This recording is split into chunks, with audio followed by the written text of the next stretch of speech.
Are we live? Are we live? It's your boy. I'm Chris Don One. I'm on my other channel, Just My Opinion. The last time I made a video, well, a live stream was a while ago, particularly on this particular channel. You guys may have subscribed to my other channels, my gaming channel, I'm Chris Don. My main channel, I'm Chris Don One. But I decided to tell you guys this report, and it just hit the news wire like 20 minutes ago. But breaking news, this just came in. Doc Rivers is going to be the new head coach of the I'm about to say the Philadelphia 76ers. Okay. Terms of this deal has not been disclosed. We don't know if this is going to be a 3-year deal, 5-year deal. We don't know if this deal is going to have incentives. We don't know if this deal means that, as far as him being more than just a coach, like when his first deal with the Los Angeles Clippers, and I don't know why, man, my Twitter is blowing up. Jesus, man, I gotta flip through all this. Twitter is tripping. Okay, so Doc Rivers going to become the head coach of the Philadelphia 76ers. Now, there was a rumor that suggested that the Philadelphia 76ers were looking at Mike D'Antoni. I don't know how real that rumor was. I did make a couple of videos about it. I told you guys what I thought about it. But now let's move forward to an actual news story, which is Doc Rivers becoming head coach of the Philadelphia 76ers. What does this mean for the Philadelphia 76ers? What does this mean for the future of Ben Simmons and Joel Embiid? Now, I also told you guys on my podcast, as well as on the numerous videos on YouTube, what I think about that tandem. And I think at the end of the day, that tandem has similar play styles. All right. Unless Ben Simmons from now until the off season, until the start of next season, just transforms into this player where his 3-point game is better than what it was this year. And even though I made videos talking about his 3-point game, me personally, his shot selection improved a little bit, but he still had a lot of work on his 3-point game. All right. Once he develops an outside shot, then the other team, the defenses are going to have to respect him. But as of right now, if he sits in the far back, he not 9 times out of 10, he's not going to make that shot. So they're not even going to respect him from that point. So they're just going to clog the middle with Joel Embiid. And I didn't like how Brent Brown was utilizing Joel Embiid, moving him around the court. Okay, forget about the X's and O's. Let's talk about Doc Rivers himself. All right. I think this is I feel like this is a good move for Ben Simmons, Joel Embiid. If you've been following Doc Rivers since he was the coach of the Orlando Magic, he really has an eye and a flair as far as developing younger talent or getting younger talent more fitted into his system. All right. I think that should be applauded. When he was with the Orlando Magic, he did that. When he also was with what's up, man? When he was also with the Boston Celtics, he too, did that as well. And the beginning stages of the LA Clippers, when they had let me move up. Let me drive up this way. When they had Chris Paul and Blake Griffin and Jordan, it was an odd tandem of talent, but he utilized their talent to win a lot of ball games. And then when they, shuffled the decks and got rid of those three guys, and then he had a team with no superstars. He exceeded expectations, had them in the playoffs. Okay, now, however, I think with this season, he's going to be looked at very questionable, because people are going to look at him and say he had all that talent with the Clippers, and he had Kawhi Leonard, who's arguably, well, at the time everyone was assuming that he's the best. I mean, as far as superstars go, he was numero uno. All right, and he had Paul George.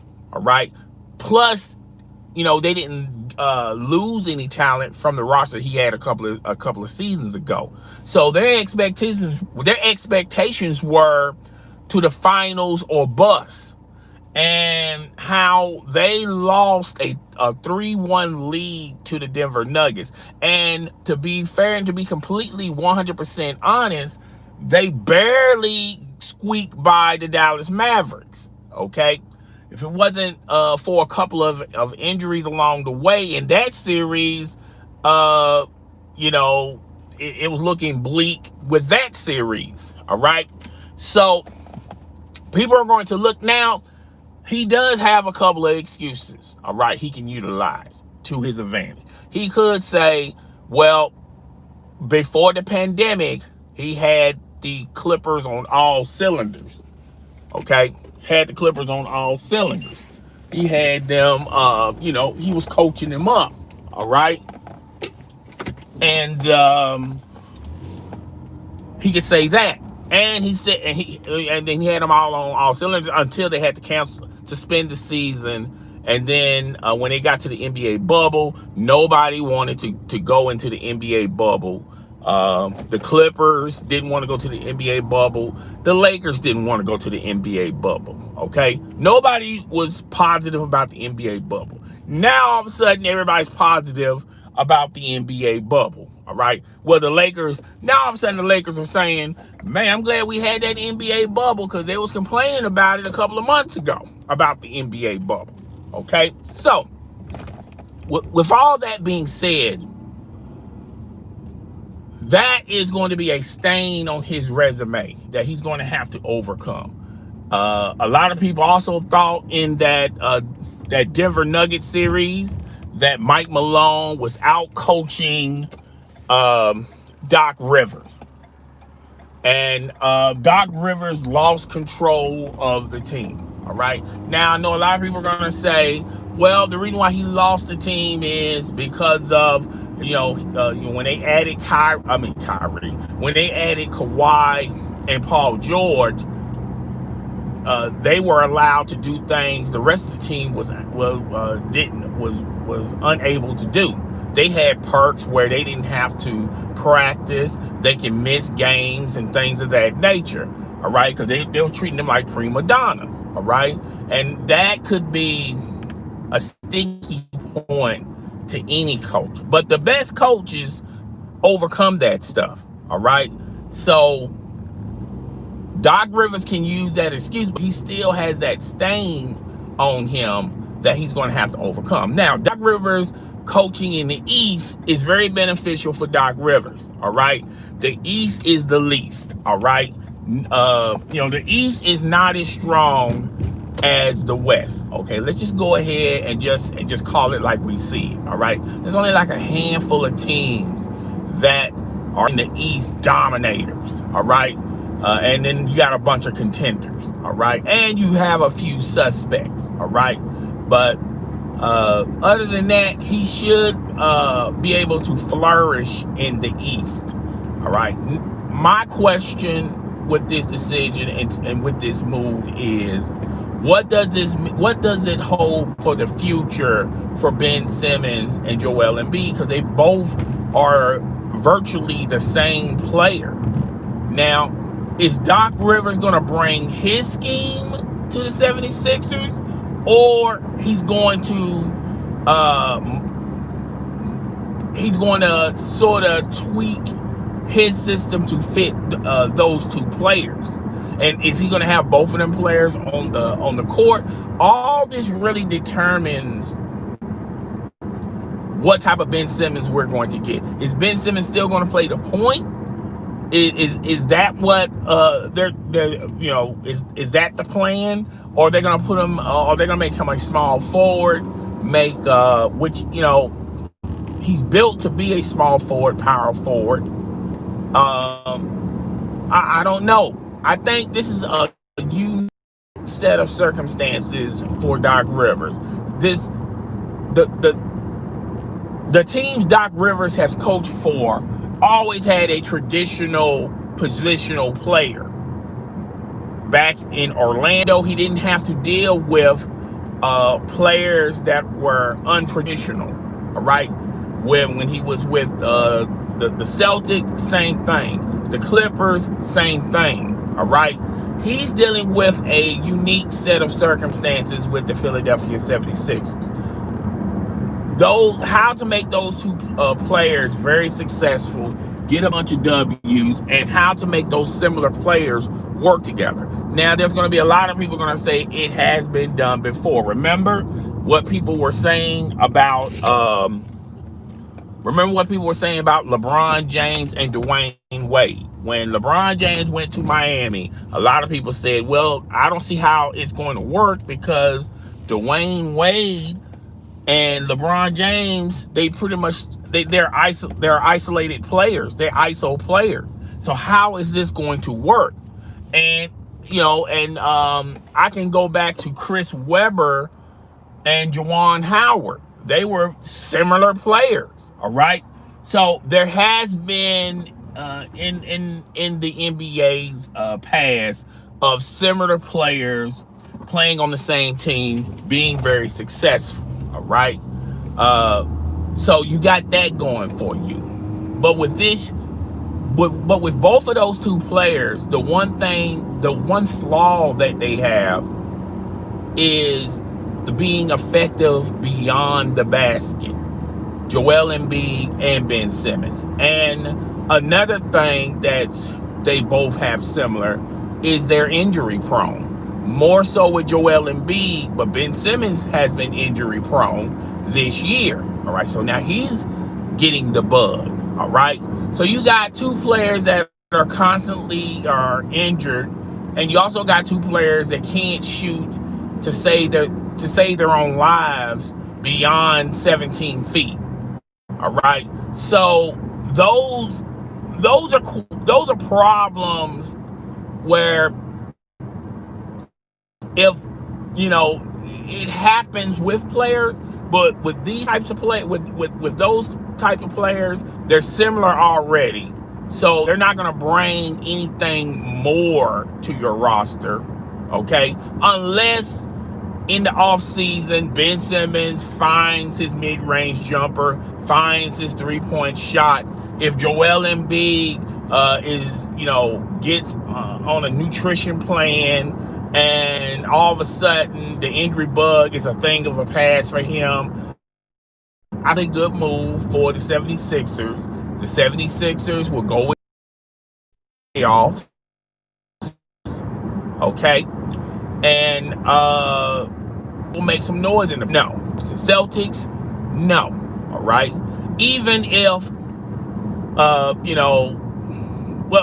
as of right now, let's stop saying what ifs, okay? Let's just call it for what it is, all right? Let's just look at the roster, look at the track records of the roster, and then go from there, all right? The 76ers do not have enough to beat the Boston Celtics in a 7-game series. The same could be said for the Brooklyn Nets. If the Brooklyn Nets stay healthy. Now, there's a lot of ifs with the Brooklyn Nets, all right? And their coach, Steve Nash, that's questionable, okay? So you got that going for you, all right? Who else I missed? The Toronto Raptors. I don't think they have enough players. I think the Toronto Raptors can give the 76ers a run for their money, all right? And the Indiana Pacers. The Indiana Pacers have, I mean, they can give the 76ers a run for their money. Where, you know, the latter of those two teams is going to come down to coaching. So hold on one second.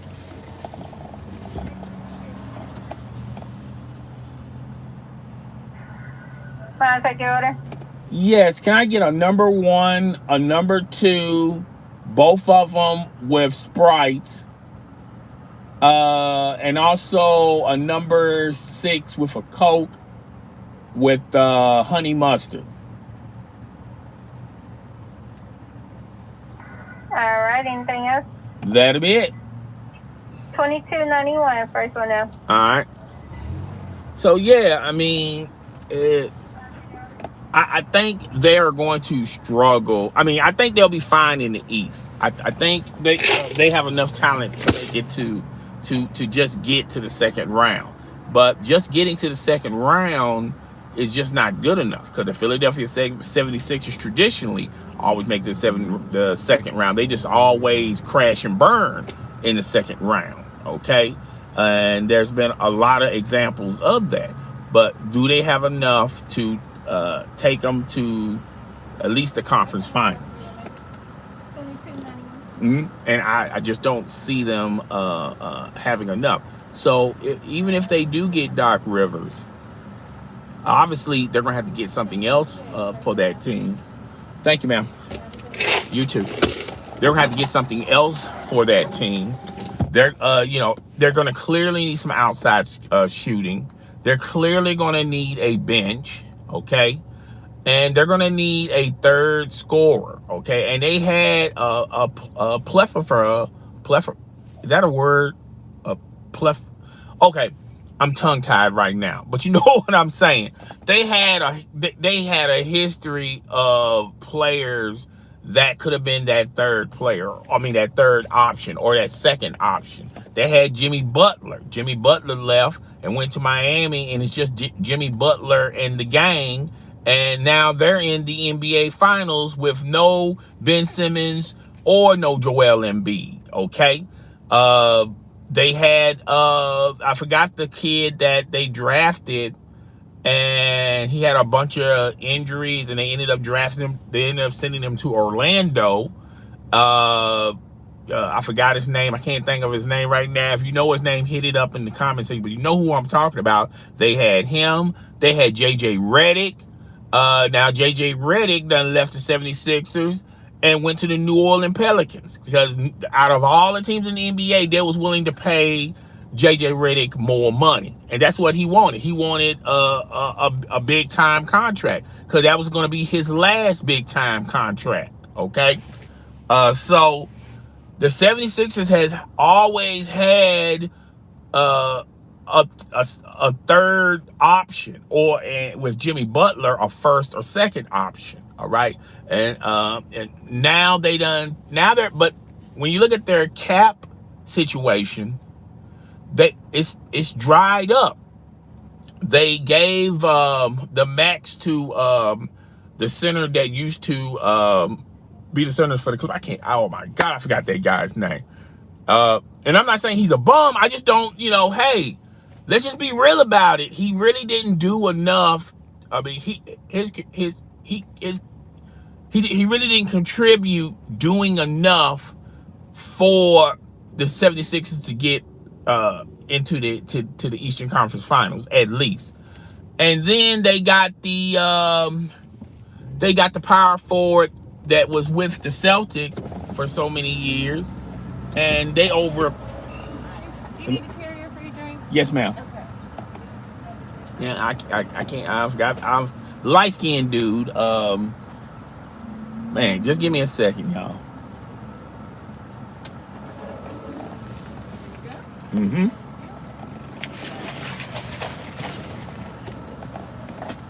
And they got they got both. They got like the rest of their money tied up on those two players. And guess what? Those two players are the identical players. They're the same players, same position. All right. And one of them is older.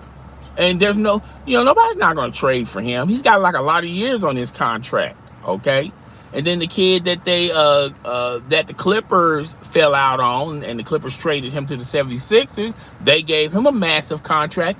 What happened to that contract? And then, okay, if Doc Rivers go in there and say, okay, look here, we're going to need a point guard, all right? We're going to move Ben Simmons back to the 3 or maybe the 4, okay? Joel, you always did the center position, okay? So what you going to do about those other 2 players that you paid a lot of money for last season? I mean, you're tied, you're glued and tied to these players, okay? Nobody wants these players, all right? I mean, they wouldn't mind having them, but I mean, they make way too much money. You have to give up so much, and they're not the key ingredient to advance teams further. Okay, so I think this is a great move. They got a solid, stable coach with the Philadelphia 76ers. But how much influence they're going to allow Doc Rivers as far as his X and O's and his expertise when he walks up and when he goes into the room and say, look, Ben Simmons is not going to change. He is who he is. Joel Embiid is not going to change. He is what he is. So we're going to have to move on from one of these guys to add more talent to the roster. All right. Which ultimately that's numero uno. All right. It doesn't matter what coach they get. They can get Phil Jackson. I don't think Phil Jackson can get this team to the promised land. He what? I'm have to wait on fries. All righty. All right, thank you. Not a problem. All right, everything's in there. So I don't see. I mean, this team. I'm gonna be real with you guys. This team is probably the 4th best team in the East. Which, when you look at it, that's damn good. Being the 4th best team in the East, but look, they're gonna have to play the Brooklyn Nets, and when you match that team to when you match the 76ers to the Brooklyn Nets, it's gonna be some serious matchup issues if they play the Brooklyn Nets in the playoffs. Now, the one caveat to that matchup is, I feel like the 76ers have a better coach. They have the better coach on the court when you compare him to Steve Nash. But when you look at X's and O's and you look at all the players, it could be a matchup issue for the 76ers. When you look at the Boston Celtics, they got more charisma, they got more chemistry, and they have better players than the 76ers. So that's going to be a matchup nightmare. So those 2 series alone, it's really going to depend on what Doc Rivers is going to conjure when it comes to in a 7-game series with either of those 2 teams. Now, with the Indiana Pacers, I can see either Joel Embiid dominating or Ben Simmons dominating. Okay, then it really is going to come down to the players. All right. With Toronto, I feel like Toronto is a much older team. I would agree with people on that. It's time for Toronto to settle down a little bit, because they've been in the playoffs numerous years. All right. But the one thing Toronto has that the Philadelphia 76ers don't have is they have a championship pedigree, and they have a damn good coach. Okay, so those teams alone, it's not going to be a walk in the park for the 76ers. The 76ers are still going to have to find a third option. All right. And I'll be real with you guys. I feel like the 76ers should just cut their losses with Joel Embiid, because I feel like he's the odd man out. Now, there is a rumor that's floating around. And I don't believe this rumor to be 100% true, all right? But there's a rumor that there's a trade package for Joel Embiid for Russell Westbrook. And if that's the trade package, why would the 76ers entertain that? Okay? Why would they the 76ers to me will be giving up way too much. All right? Now, if you want to give up some picks and throw a player or two in it, some future picks, okay, for Russell Westbrook, and then you have Russell Westbrook with Joel Embiid and Ben Simmons, that's one thing.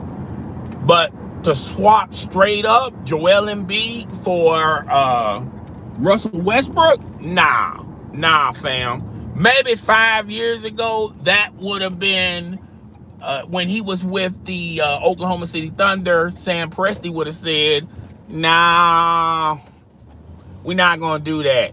All right? We don't know about this Joel Embiid kid, okay? 5 years ago, all right? You know, but you're talking about Russell Westbrook now, who has not changed. He's much older. He's got more money on his contract.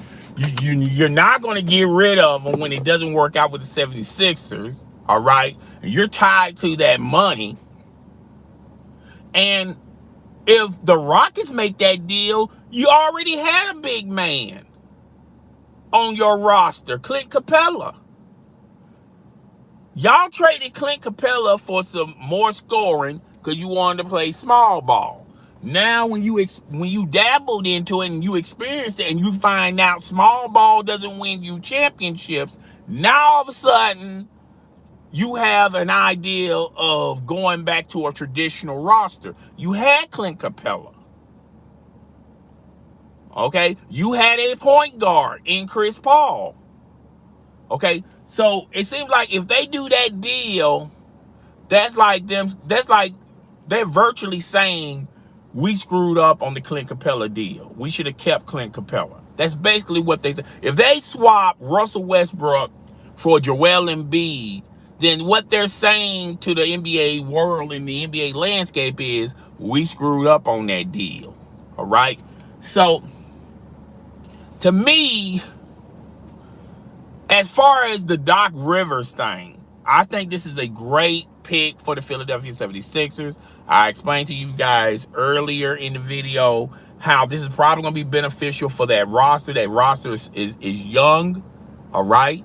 And he's good with developing players, getting players to play in his system. He doesn't mind tweaking his system some to fit the player's scheme and the skill that's the player's going to bring. They're going to win a lot of games, but I don't see them advancing further unless they wise up and get a third option. And the only thing that they have, that's worth anything on their roster that anybody wants is Ben Simmons. Second, Joel Embiid. All right, and third, really nothing else. So the Russell Westbrook trade makes sense if that's a real thing, because they can package and bundle a bunch of their picks, maybe an expiring contract. I don't know if they have an expiring contract on their roster. You hand it to Houston. Houston gives you Russell Westbrook. Now you got Russell Westbrook, Ben Simmons, and Joel Embiid. Okay, you got and that will fit perfectly with Russell Westbrook, because Russell Westbrook got to get into his head that he's not a prime time player no more. He's a third banana on the wheel type player, and maybe on some nights he could be the second banana. All right, but for you to just throw everything away and just let Russell Westbrook be Russell Westbrook, you're not gonna. You can't play that style of game. He's going to have to commit to a system. He's going to have to use his athleticism, in which every year goes by, slowly he loses a lot of his explosiveness. but he still has the mindset. He still has the court vision. He's going to have to go to Philadelphia mentally thinking, okay, I'm going to have to set up people than trying to set myself up. Okay. And that can possibly work. Okay. If he's committed into that. All right. So, yeah, man, that's all I got, man. I really do appreciate the thumbs up. I really do appreciate. I think I got like 2 or 3 people watching. I really do appreciate the people that are watching. I just wanted to tell you guys the news before it goes down. Oh, and I got to credit ESPN.com. They came out with the story. Okay, everybody else is still on the timeline of Doc Rivers is a strong candidate to become the 76ers next head coach. ESPN.com said bump all that. He's the head coach. All right. So yeah, Doc Rivers is going to be the head coach of the Philadelphia 76ers. Now, I feel like he's still going to be the coach. Now, the only way he doesn't become the coach of the Philadelphia 76ers if something better comes, like the Lakers situation or the Golden State situation. We know none of those ball clubs is going to give up on their coaches. They got some damn good coaches over there. All right. So, or he gets a sweet broadcasting deal at Turner Sports or ESPN that's going to pay him more money than coaching a team. I don't think that's going to happen either. All right. So I think what's going to happen is he's going to accept this job, and he'll probably be introduced I say the earliest Friday afternoon, but they'll probably hold off until Monday and announce it on Monday, where it won't interrupt the NBA finals. But this is a great move for Doc Rivers. This is a good move for the Philadelphia 76ers, but I have a lot of questions and concerns on how this is going to work with what you have on the roster. All right. So, anywho, I'm done talking about it. If I keep on talking about it, all I'm going to do is regurgitate the same stuff I said 30 minutes ago. All right. I really do appreciate everyone coming to the live stream. I really do appreciate everyone giving me a thumbs up. Share this channel with your friends, family, and followers. That's the only way this channel is going to get very successful, by you guys' support out there. Now, it doesn't matter what I do. It doesn't matter what type of content I deliver on this channel. It doesn't matter how much I spend on equipment. This channel is not going to be any successful unless you guys make it successful. It has nothing to do with me. All right. So it's your boy, the host with the most. Catch me on my other channels. I got a gaming channel. I'm Chris the Don. I also got my main channel. I'm Chris the Don 1. I'm up out of here, guys. Deuces.